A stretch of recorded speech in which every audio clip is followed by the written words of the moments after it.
Indonesia. Indonesia ni kalau dengan tentang agama selalu lebih ke depan daripada kami di Malaysia. Jadi saya tak patut nak mengajar di sini kerana kami biasanya lebih rendah di sebuah pengetahuan agama. Biasa orang Indonesia mesti lebih tinggi. Sebab tu tak perlu.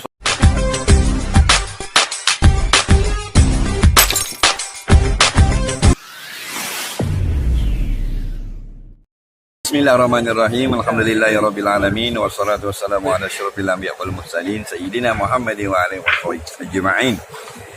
Assalamualaikum warahmatullahi wabarakatuh. Waalaikumsalam warahmatullahi wabarakatuh. Ustaz Azhar Idrus. Saya diizinkan oleh Allah berada bersama saudara-saudara seagama saya di Tanjung Balai, Pulau Karimun. Alhamdulillah, satu nikmat yang sangat besar, itu nikmat bersaudara dalam Islam. Jadi sedikit saja pesanan saya, iaitulah Islam ini. Oke guys, sebelum tu ini adalah Ustaz Azhar Idrus yang selalu membuat ceramah sama ada di YouTube, di media sosial, di TikTok dan sebagainya media sosial yang ada. Dan Ustaz Azhar Idrus ini adalah antara salah seorang daripada Ustaz yang ada di Malaysia yang begitu terkenal sekali guys ya. Jadi mari kita lihat apa yang dikatakan beliau semasa beliau berada di Indonesia ini guys. Oke. Sebenarnya bukanlah pada keterampilan saja, tetapi di sisi iman dan amal. Dia Islam ni kita nak sebagai orang yang menyerah dengan hukum Allah. Itu mana man aslama li ahkamillah. Orang yang tunduk pada semua hukum Allah, itu di Islam namanya. Islam itu peraturan hidup. Macam Kristian, peraturan hidup. Siapa yang hidupnya ikut Kristian, dia beragama Kristian. Siapa yang hidupnya ikut peraturan Islam, dia beragama Islam. Jadi insya-Allah kita cuba untuk hidup ikut peraturan Islam. Nombor satu, iman dan Islam. Dua inilah yang dapatkan kita masuk syurga Allah. Bukan dengan keterampilan, bukan dengan kopiah, dengan janggut dan sebagainya. Tidak ada orang yang akan beratur panjang mau masuk syurga. Nanti orang tanya apa sebab masuk syurga? Sebab pakai kopiah. Oh, tak ada. Tidak ada orang yang janggut panjang masuk syurga dulu. Kalau janggut panjang masuk syurga dulu, saya masuk dulu dari Ustaz Somad. Tetapi innal ladzina amanu wa amilus solihat. Nampak, orang yang beriman, imannya betul, imannya benar, imannya mantap, dan mereka beramal. Amal baik. Amal baik ini baik di sisi Tuhan, bukan baik di sisi masyarakat.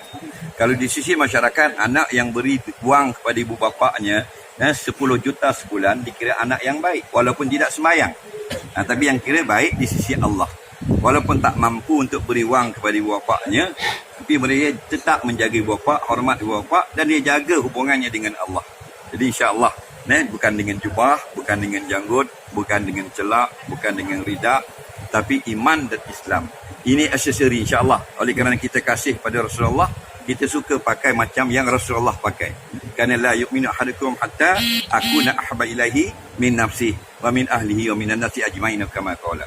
Kamu tak sempurna iman sampai kamu kasih kepada Rasulullah lebih kasih dari diri sendiri, lebih kasih daripada anak-anak dan isteri kita, lebih kasih pada sekalian manusia. Jika kita ada kekasih, dia hantarkan surat kepada kita, dia hantar WhatsApp kepada kita, dalam HP kita punya handphone, mesti kita baca cepat.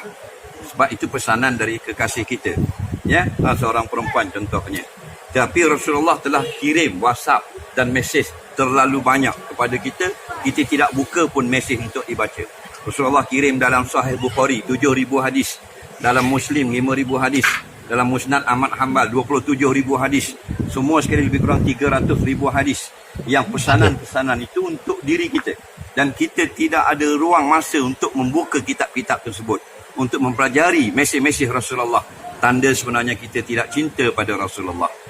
Kita cinta pada orang, mestilah kita suka membaca apa pesanan. Mudah-mudahan Allah beri kepada kekuatan kepada kita. Saya berada di bumi Indonesia. Indonesia ni kalau dengan tentang agama selalu lebih ke depan daripada kami di Malaysia.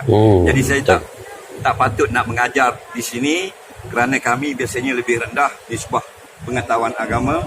Biasa orang Indonesia mesti lebih tinggi.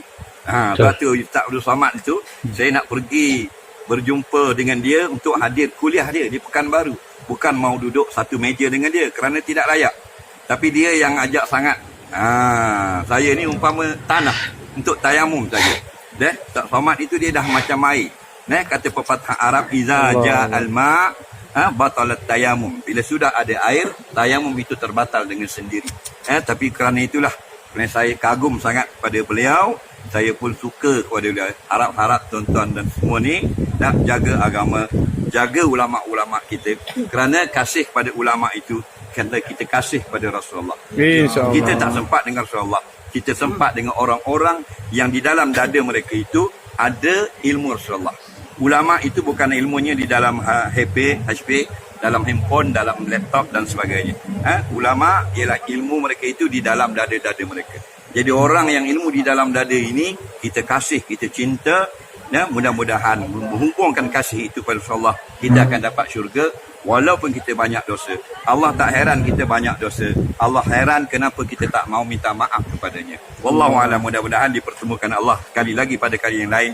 Allahumma Allah manfa'na bima 'allamtana. Amin ya Allah. Ma yanfa'una. Amin Rabbana Allah. zidna ilma. Rabbana atina fid dunya hasanah fil akhirati hasanah wa qina Amin. adzabannar. Sallallahu Amin. sayyidina Muhammadin wa ala alihi wa sahbihi wasallam. Amin. Walhamdulillahirabbil alamin. Assalamualaikum Amin. warahmatullahi wabarakatuh. Waalaikumsalam warahmatullahi wabarakatuh. Alhamdulillah, syukur. Itu tadi nasihat-nasihat guys daripada Ustaz Azhar Idrus, ulama Malaysia. Kalau ikut daripada sejarah pendidikannya, Ustaz Azhar Idrus ini merupakan lulusan ijazah sarjana dalam bidang syariah dan undang-undang. Dia mendapat ijazah di Universiti Al-Azhar Mesir. Dia juga mendapat ijazah sarjana undang-undang daripada Universiti Islam Antarabangsa Malaysia. Kemudian beliau juga berkerjaya di dalam sebagai pensyarah pada mulanya di Universiti Islam Malaysia juga, dan beliau merupakan penulis ataupun penulis prolific beberapa buku Islam, ya, antaranya tafsir ayat-ayat pilihan. Dari segi media sosial begitu aktif ya di Facebook, YouTube dan Twitter untuk memberi ceramah-ceramah terkait dengan keagamaan. Dan Ustaz Azhar Idrus ini begitu popular ya, terkenal di seluruh Malaysia, dan beliau menyanjung tinggi ulama-ulama daripada Indonesia, seperti yang dikatakan tadi bahwa Ustaz Abdul Somad itu adalah idolanya, dan dia selalu menghormati ulama-ulama Indonesia ini lebih ke depan daripada segi ilmunya. Jadi ini guys, kalau diikutkan ya, memang benar Indonesia itu banyak ilmuwan-ilmuwan yang sangat tinggi pendidikannya.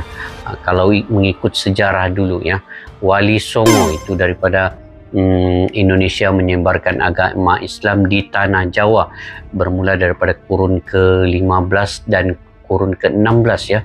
Wali Songo ini menyebarkan agama Islam itu sampailah ke tanah Nusantara, di Indonesia, di Malaysia juga. Wali Songo ini bertebaran di seluruh Nusantara. Jadi itulah tadi tawaduknya, rendah dirinya Ustaz Azhar Idrus ini, ulama Malaysia ini, dan sangat menghormati bahwa ilmuwan-ilmuwan daripada Indonesia itu melebihi ilmunya daripada dia sendiri, daripada beliau sendiri, daripada Malaysia. Sebenarnya kalau diikutkan, memang sejarah-sejarah pun menunjukkan bahwa di Indonesia ini lebih banyak ilmuwan. Kalau orang cakap mempunyai minda kecerdasan kebijakan yang begitu tinggi ya, cara corak pemikiran, pola pemikiran rakyat Indonesia ini kebanyakannya. Saya setuju apa yang dikatakan oleh Ustaz Azhar Idrus ini. Saya sendiri kalau mereaksi video-video daripada Indonesia itu, sebenarnya terlalu banyak pelajaran yang saya dapati daripada reaksi-reaksi video ini, dan begitu banyak rakyat Indonesia ini yang mempunyai kreativiti yang tersendiri ya. Kalau diikutkan daripada segi kita lihat ya, pembinaan yang daripada bambu, pembinaan jambatan di tengah lautan daripada bambu itu Indonesia saja yang buat. Itu saya sudah buat reaksinya, cuma saya tidak sempat untuk mengupload video itu, tetapi baru saya mengetahui bahwa bambu itu disusun ke 17 tingkat untuk dijadikan laluan tol tengah laut. Wah, itu sangat keren dan merupakan kreativitas daripada sumber daya alam yang ada di Indonesia. Jadi kita doakan guys, mudah-mudahan ulama Malaysia dan juga ulama Indonesia ini sentiasa menghormati, menyanjung tinggi dan menyebarkan Islam ke seluruh alam ini, tidak dikira di Malaysia ataupun di Indonesia. Itulah sebaik-baik kebaikan yang kita lakukan itu, menyampaikan walaupun satu ayat yang kita ketahui.